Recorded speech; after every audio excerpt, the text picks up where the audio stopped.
Today, it is my very great privilege and pleasure to introduce Andrew Goldstone, a TF in this course. Andrew is going to provide for you today the only relief you will get all term from my voice, so enjoy it.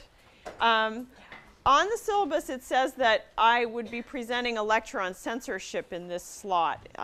That's been suppressed. It's been suppressed, that's right. So I will talk about censorship somewhat in my last lecture on Lolita, and in preparation for that for next week, I'd like you to finish the novel and then read his essay on a novel entitled Lolita. It should be bound at the back of your book. Andrew is a fourth-year student in the PhD program in English, and he is writing a dissertation on the autonomy of the work of art in modernism, on that as a problem, on that as a subject to be questioned and understood in a deeper way than it has been up till now. It's a wonderful dissertation. It prepares him very well for the lecture he's going to give you today. So, Andrew. Thanks, Amy. So on Monday, you had three main themes that were used to introduce this novel to you. First is the idea that the novel invites ethical questions, but also holds them off through parody, in the same way that it uses the tropes of romanticism and romantic love and parodies them. Secondly, we looked at Humbert's techniques of rhetorical seduction and related that to a kind of intellectual problem that Nabokov sets himself of trying to make you identify with this villainous character. And that leads to the third big question we looked at, which is the place of Nabokov in this novel, amidst the many layers, whether he crosses them or confuses them. And that's the question that I'm mostly going to focus on today. I'm going to bracket the ethical question and leave that for Monday's lecture. And the way I want to approach this question of the style in the novel and the question of aestheticism is by placing Nabokov in the context of literary modernism. So I'm going to outline for you a little bit what I mean by that term, and then I'm going to look at some specific predecessors that Nabokov refers to and the way he uses them. And then at the very end, I'm going to try to connect that to Nabokov's exile and the themes of exile. So let's start with an example. If you look on page 15, Humbert describes his adolescence, his education.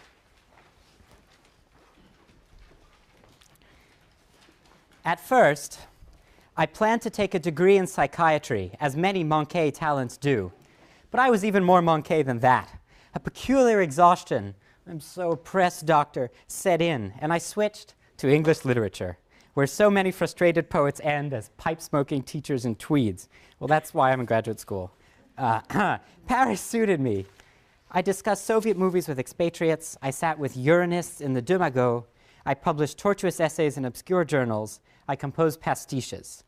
Humbert's poem. Fräulein von Kulp may turn her hand upon the door. I will not follow her, nor Fresca, nor that gull. So this is a spoof of a poem by T.S. Eliot, which I've given you a piece of on your handout. So let's look at that for a second. Eliot's 1920 poem, Garantian. I'm just going to read a little bit of this so that you have the flavor of the thing Nabokov is burlesquing. Here I am, an old man in a dry month, being read to by a boy, waiting for rain. I was neither at the hot gates, nor fought in the warm rain, nor knee-deep in the salt marsh, heaving a cutlass, bitten by flies, fought. My house is a decayed house. And the poem goes on, and this is the tone of a poem. It's a poem of crisis, a poem of a kind of hollow speaker, someone who emerges as more or less buried alive. And this is supposed to reflect both personal crisis and a historical crisis. And it comes to a moment where the possibility of rejuvenation is described as devoured by a series of caricatures of Europeans. And that's the second part on your handout, the people that devour rejuvenation. So by Hakagawa, bowing among the Titians, by Madame de Tornquist, in the dark room shifting the candles, Fräulein von Kulp, there she is, who turned in the hall, one hand on the door. Vacant shuttles weave the wind. I have no ghosts, an old man in a drafty house under a windy knob. What in Eliot is crisis, in Nabokov is just a joke. In other words, these terrifying figures in Eliot, Fräulein von Kulp, are just some of Humbert's nymphets. Fräulein's just a young woman. Fresca, another Eliot character, the fresh woman, right? A young woman, again. So I called this a burlesque of Eliot's modernism. It takes something meant to be really serious and turns it into a dirty joke. And that's the first way Nabokov will relate to literary modernism. It's quite interesting that he takes this approach because Eliot, in some ways, comes very close to the kind of ideas about art that Nabokov himself holds. Eliot says poems should be autotelic. That means they should be an end unto themselves. Nabokov will say in that afterword you're going to read, the novel has as only purpose to afford aesthetic bliss. So the parody is of something very close to home. And this poem that I've given you will come back on page 134. You don't have to turn to that now, but you should think about that return. It's much more serious and strange. Okay, so that's enough on Eliot. Now I want to really clarify for you what I mean by this term modernism. It just means the art and literature of the early 20th century, especially the high art, although its roots are definitely in the 19th century, especially the French 19th century, fiction and poetry. In English, it begins with the late novels of Henry James around 1900, in poetry with Eliot and with Ezra Pound. In prose, its main exemplars in English would be James Joyce, Virginia Woolf. And you should know about this movement that it had very rapid success. So although its first centers are London and Paris, it's already taught as classic literature in American universities before the war. So already classic. So now, I'll just list for you 8 features of literary modernism that are all important to Nabokov. 8 features of literary modernism. An obsession with the idea of art's autonomy, the idea that art is its own law, that it responds to no other laws, that it has no other purpose than its own purposes. In other words, art for art's sake. That's Eliot's autotelic poem. The only purpose of the work of art is to afford aesthetic bliss. Second, a sense of crisis, a radical break in culture, an overturning of conventional artistic forms that goes with a sense that civilization itself is being overturned. Third, the idea that the paradigm of experience is artistic experience, that the norms for everyone should be artistic norms of careful perception, deep reflection, that the idea that culture itself is the saving, most important activity that people can engage in.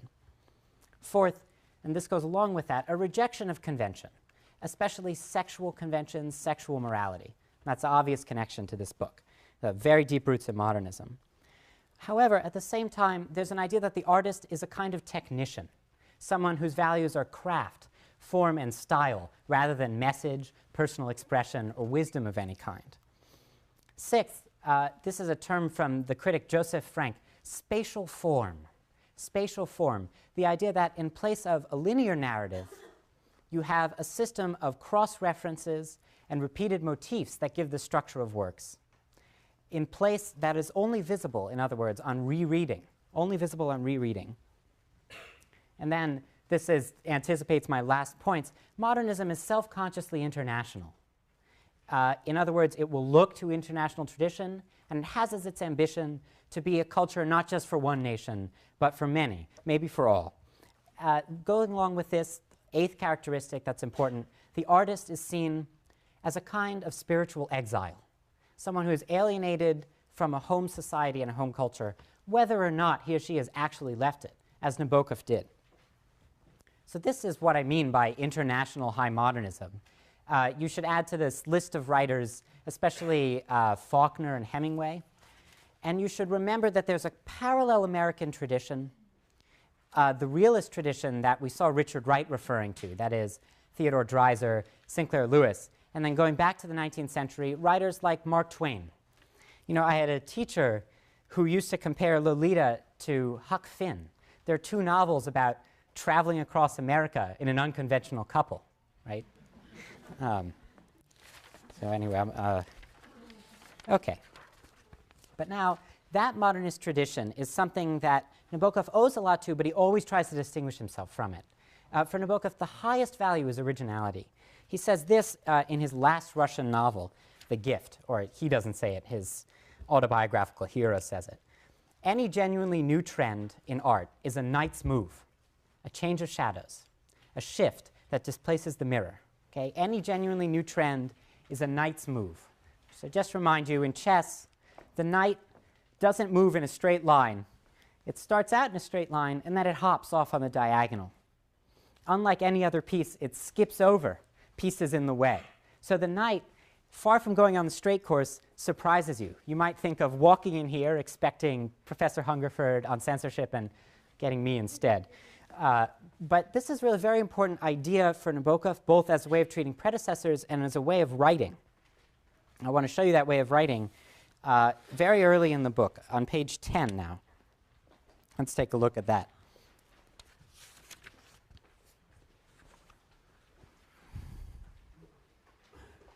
This is at the top of the page. My very photogenic mother died in a freak accident, picnic lightning, when I was 3. And save for a pocket of warmth in the darkest past, nothing of hers subsists within the hollows and dells of memory, over which, if you can still stand my style, I'm writing under observation, the sun of my infancy had set. Okay, so this is a knight's move from the traumatic event of the mother's death. Should be the center of the sentence, is just dismissed, hop beyond into this stylistic wash, a golden haze, and he goes on to describe the sensations of early childhood. So the strategy of the knight's move is to frustrate your expectations, to leap over the apparently important events into something else characterized by a kind of aesthetic play. And these parentheses are a real icon of that. A critic has counted 450 sets of them in this novel. The parenthesis, important example of knight's move. But I want to show you another kind of knight's move. And to do that, I'm going to talk just for a moment about Nabokov's relationship to the French writer Proust. Proust is the great aestheticist of modernism, the novelist who writes about art, who holds up art as a value, as well as giving a theory of memory, and memory is very important in Lolita, that really comes from Proust, a theory of memory that has a lot to do with the work of the artist. Nabokov, in 1966, he said this: the greatest masterpieces of 20th century prose, this is convenient, take this down, are, in this order, Joyce's Ulysses, Kafka's Transformation, that is the Metamorphosis, Belly's St. Petersburg, a pretty obscure Russian avant-garde novel, and the first half of Proust's fairy tale, In Search of Lost Time.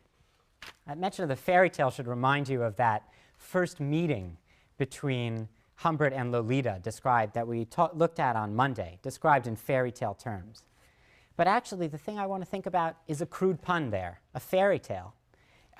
Proust is himself gay. One of his big subjects is homosexuality. And Nabokov's reaction to this is really homophobic. This is not just about Nabokov's personal prejudice. It's about a relationship to predecessors who are seen as too similar. The danger for Nabokov, remember that his value is originality, the danger is that he will fall too in love with something too like himself. He has to hold off this possibility of being too attracted to these male predecessors who are too similar to him. This should cue you to think about the theme of doubling in this novel, to think about the possibility of desire between men here, to think about the word queer, the treatment of Gaston Godin, that funny French character in Beardsley, to think about Humbert's constant protestations that he's attractive to all women, about his supposed virility. And it should just make you wonder whether pedophilia is in itself a kind of knight's move from homosexuality. In other words, is there another form of perverted desire hiding behind the one that's in front of us? Let's look on, just a suggestion, look on page 20, still in Humbert's early life, near the bottom. It happened, for instance, that from my balcony I would notice a lighted window across the street and what looked like an infant in the act of undressing before a cooperative mirror. Thus isolated, thus removed, the vision acquired an especially keen charm that made me race with all speed toward my lone gratification. So I have a kind of image there of the autonomous aesthetic pleasure, right? The pleasure of imagination that's taken alone, according to one's own thoughts, rather than in some broader, more social form. But abruptly, fiendishly, the tender pattern of nudity I had adored would be transformed into the disgusting lamplit bare arm of a man in his underclothes, reading his paper by the open window in the hot, damp, hopeless summer night.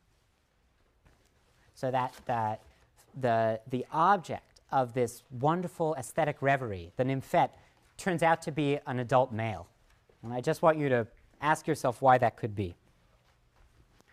But Nabokov's relationship to this modernist past is not just the burlesque that he visits on Eliot, is not just this complicated attraction and disidentification that he works on with Proust. A part of an element of admiration is also present, and that's really part of his relationship to Joyce. Remember that he names Joyce as the greatest master of 20th century prose. Just going to name for you 4 features of Joyce's style that are important to Nabokov. Stylistic virtuosity, the ability to imitate any style. At the same time, a scrupulous attention to the banality of everyday life in all its detail. Yet, third characteristic, the constant use of a superimposed structure. So in Ulysses, famously, Joyce puts the narrative of the Odyssey on top of a day in Dublin. Or in Joyce's earlier novel, A Portrait of the Artist as a Young Man, a linear narrative in which a young boy grows up is structured as a series of structurally parallel chapters in which moments in each one correspond to the ones in successive chapters. And this comes with a kind of suggestion that that banal reality is redeemed by the artist's activity. Fourthly, Joyce loves puns. So does Nabokov. This is incredibly important. And there's a direct glance at that just ahead of where you read. So don't turn here. I don't want to spoil what's coming up. But on page 221, there's a reference to, don't look, to a writer named Vivian Darkbloom plagiarizing from Joyce. Now, Vivian Darkbloom, you remember from Monday, that's the anagram of Vladimir Nabokov. So it's an explicit recognition. And the thing that's being plagiarized, I've actually given you on the handout. It's a little piece of Finnegan's Wake, which is Joyce's work in which almost every word is a pun. Almost every word is a pun. Just read you a sentence of this so you know what it's like. Say them all, but tell them apart, cadenzando coloratura. R is rubretta, and A is arantia, Y is for Yilla, and N for Green Erin. B is boy blue with odalisco, while W waters the florets of Novembrance. That spells out rainbow, right? The important thing here is that Nabokov acknowledges this debt to Joyce as not just a parody, but a real debt. And so now I want to think at more length about another Joyce allusion, which shows how complicated the relationship to his predecessor is. And with Eliot, I read the Nabokovian version first. This time, I'll give you the Joyce first. So this is on your handout as well, from chapter 2.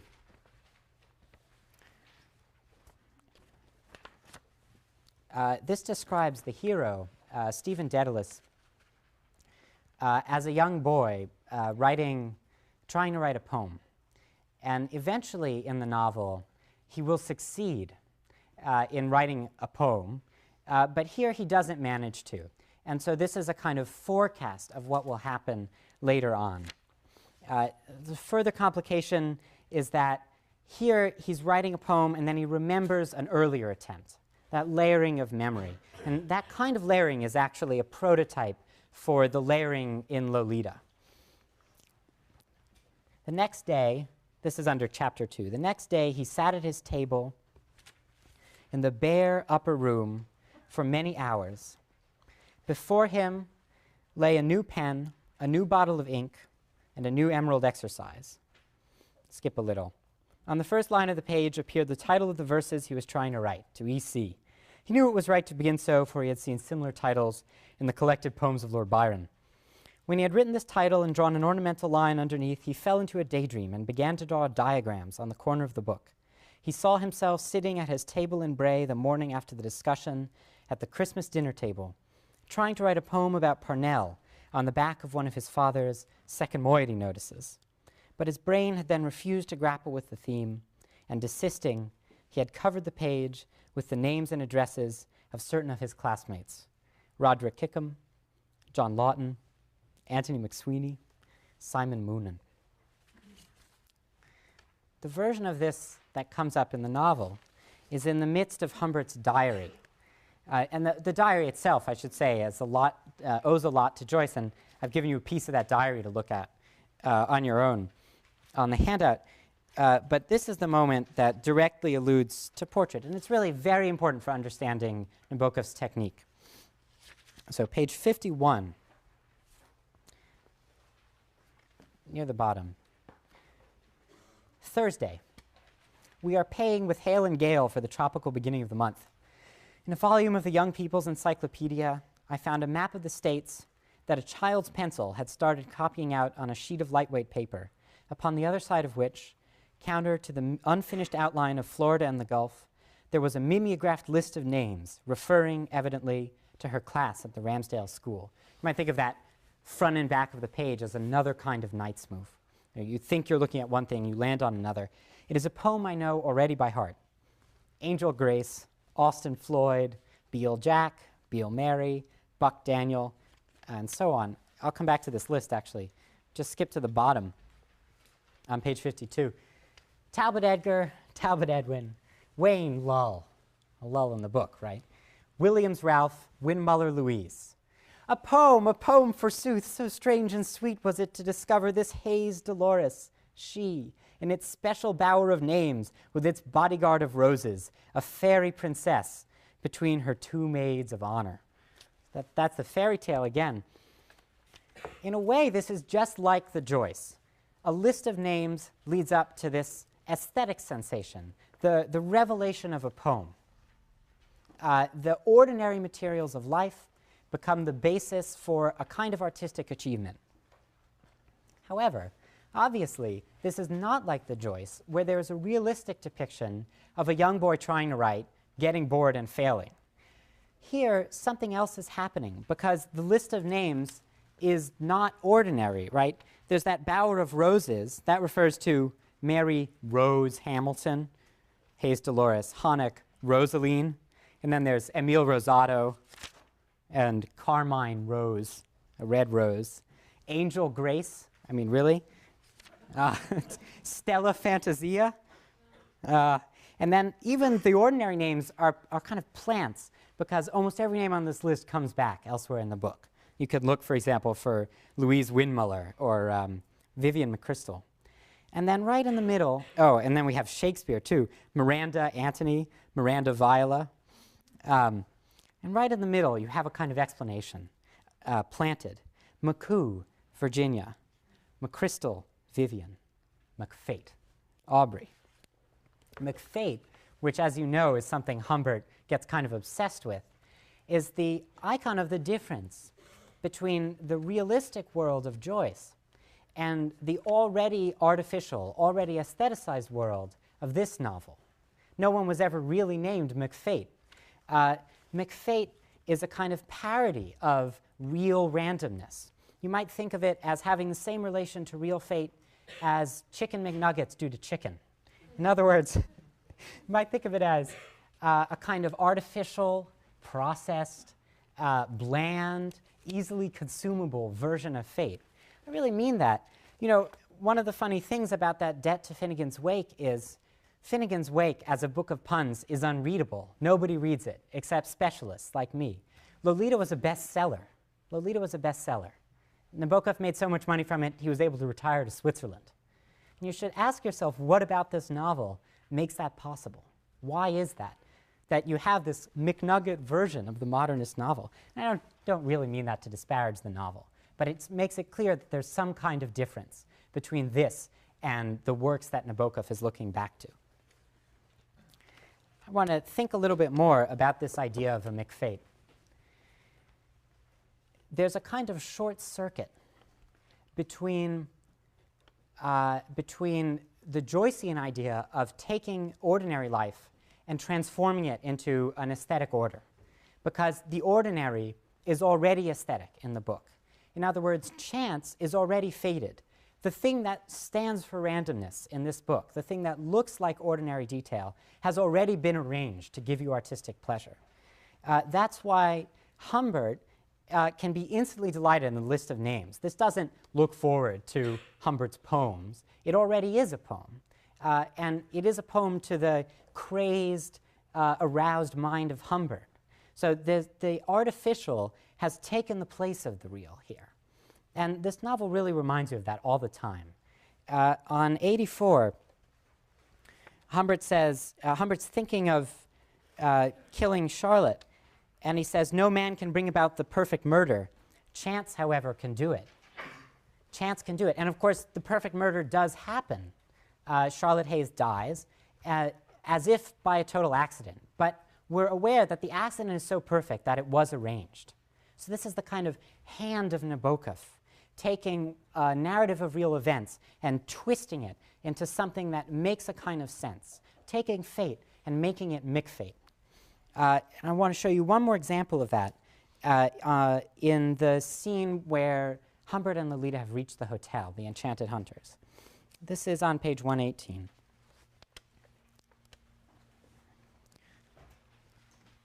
Near the bottom. "In the slow, clear hand of crime," I wrote, "Dr. Edgar H. Humbert and daughter, 342 Lawn Street, Ramsdale. A key, 342, was half shown to me, magician showing object he is about to palm, and handed over to Uncle Tom."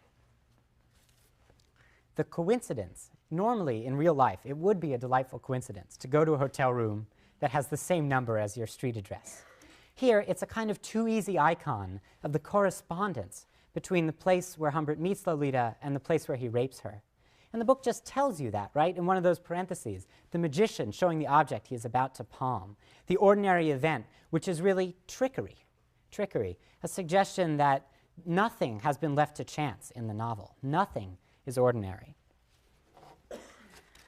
Now, as I come to my last section here, what I want to suggest is that this kind of transformation of arbitrary, real fated events into conspicuously artificial tricks, which you might think of as a knight's move on the reel, fate, McFate, is a response in particular to exile, in particular to Nabokov's condition of exile.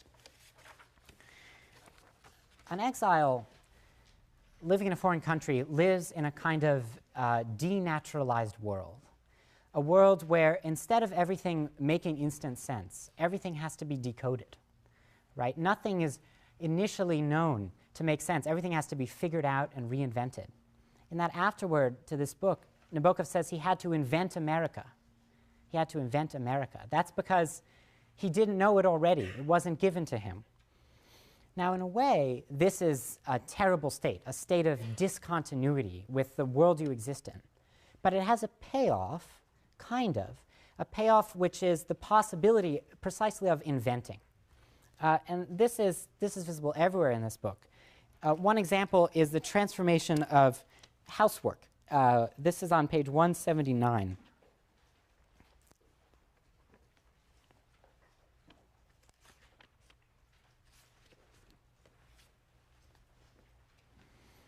My West Door neighbor, West Door, who might have been a businessman or a college teacher or both, would speak to me once in a while as he barbered some late garden blooms or watered his car, or at a later date, defrosted his driveway.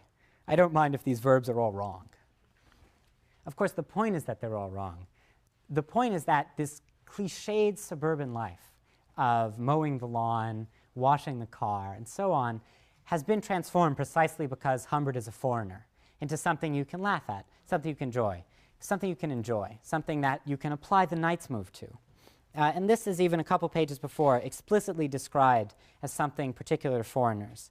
Because you remember Gaston Godin says about the school that Lolita's going to go to, the girls are taught not to spell very well, but to smell very well.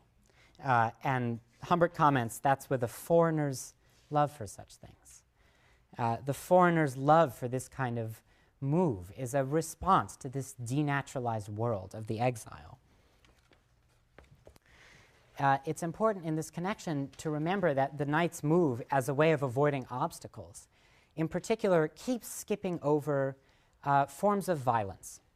There's that mother's death at the beginning. There's another moment in which Humbert is tracing his hand along Lolita's leg, and he discovers a bruise there that he'd given her accidentally. That's early on in the book. In other words, the surprise is a violent surprise. You can even look at the mention of a Knight's move in this book. That's page 192.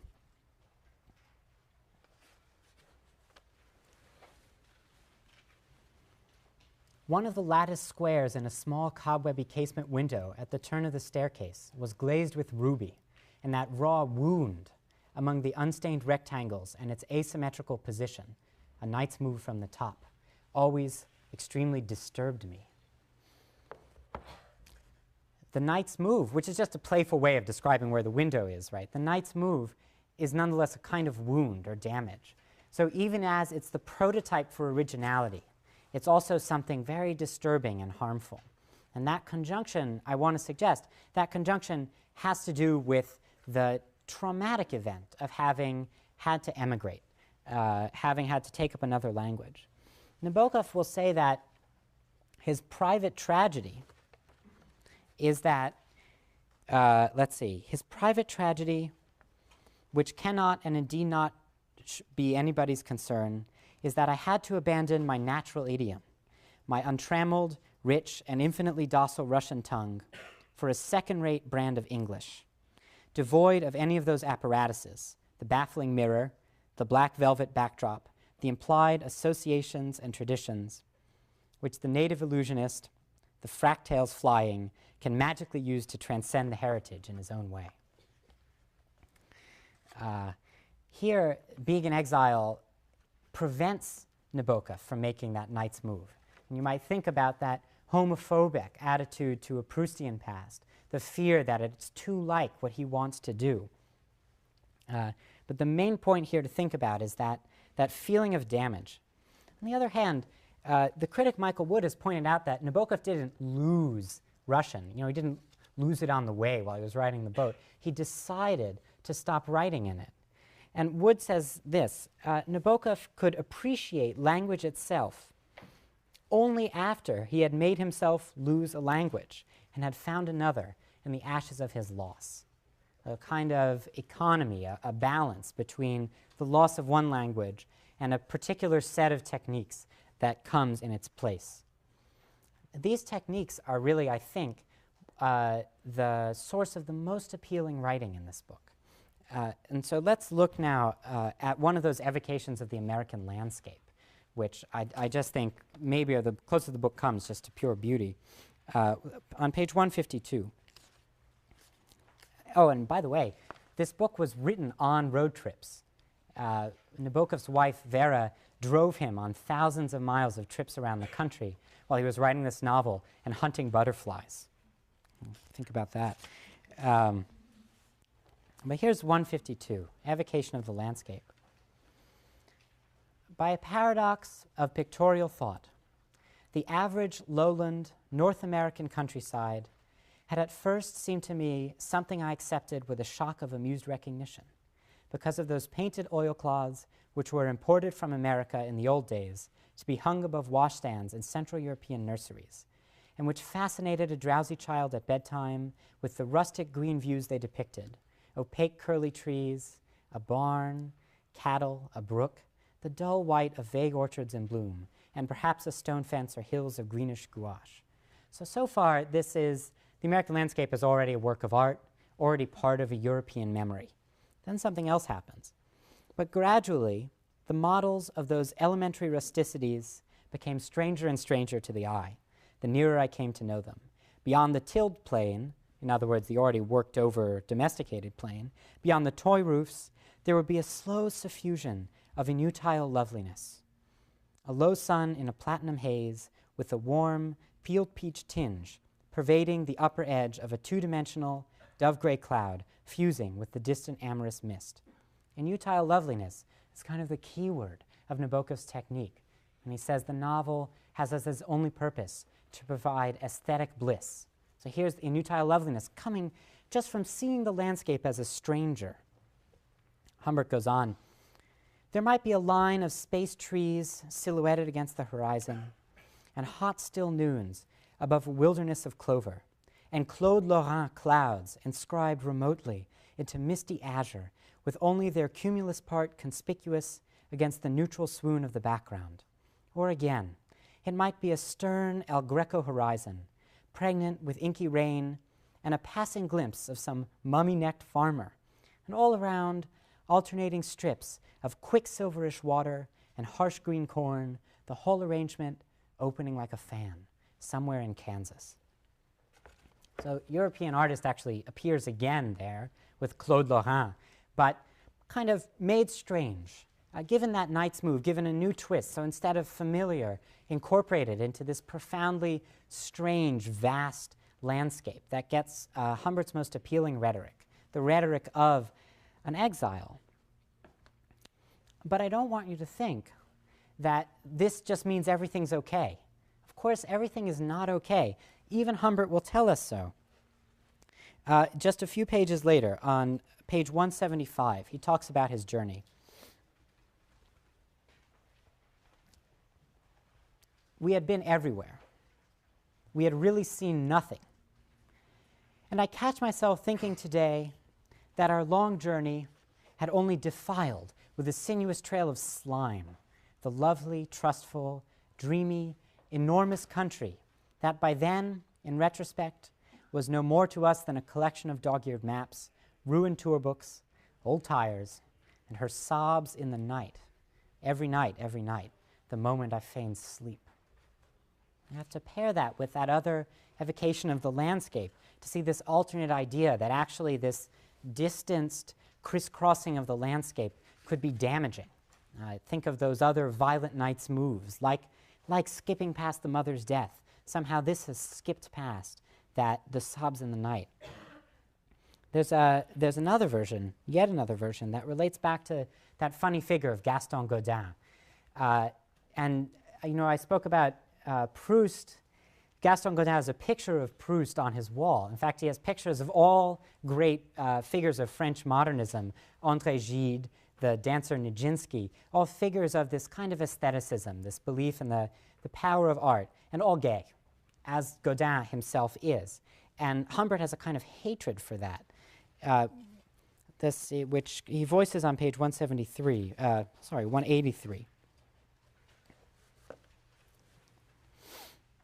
There he was, devoid of any talent whatsoever, a mediocre teacher, a worthless scholar, a glum, repulsive, fat old invert, highly contemptuous of the American way of life, triumphantly ignorant of the English language.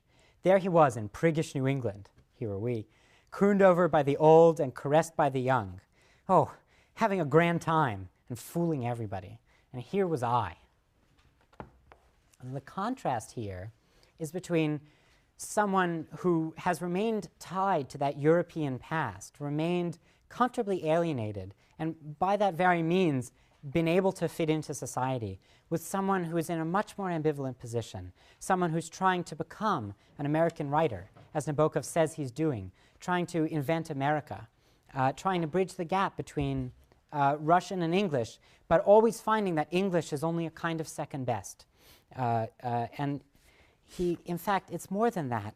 He translated Lolita back into Russian later on, and he added a second afterword where he said this: that wondrous Russian tongue that, it seemed to me, was waiting for me somewhere, was flowering like a faithful springtime behind a tightly locked gate whose key I had held in safekeeping for so many years, proved to be non-existent. And there's nothing behind the gate but charred stumps and a hopeless autumnal distance, and the key in my hand is more like a skeleton key. So there's a kind of lost paradise of European culture, which he can't get back, even with this spectacular effort in English. That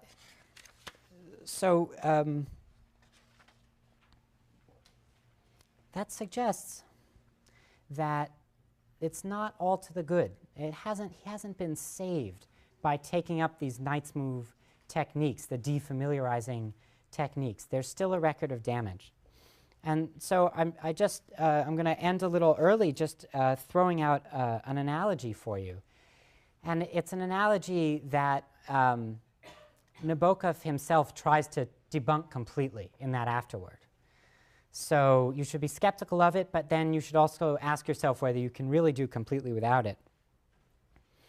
Might it be that Nabokov's own relationship to American culture, his relationship to the English language that he transforms, is like Humbert's relationship to Lolita?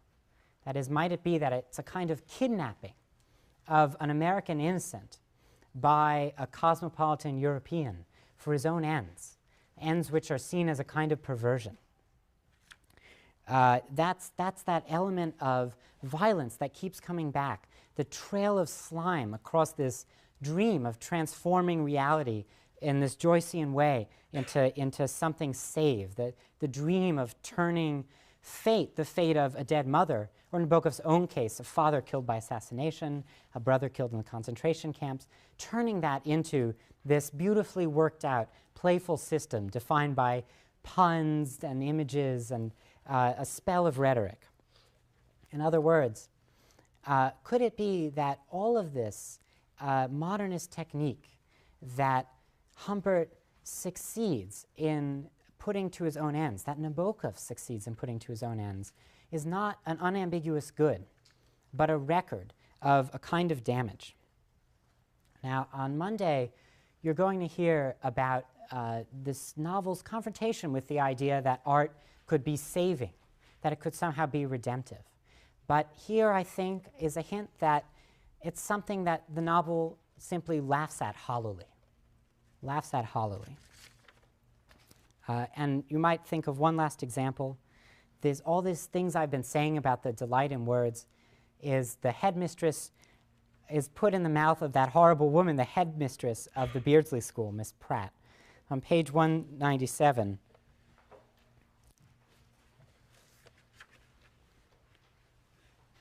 Miss Pratt says to Humbert, "I'm always fascinated by the admirable way foreigners, or at least naturalized Americans, use our rich language." In other words, that the aesthetic discovery of English is something that just kind of fits comfortably into this prejudice of the dull suburban American.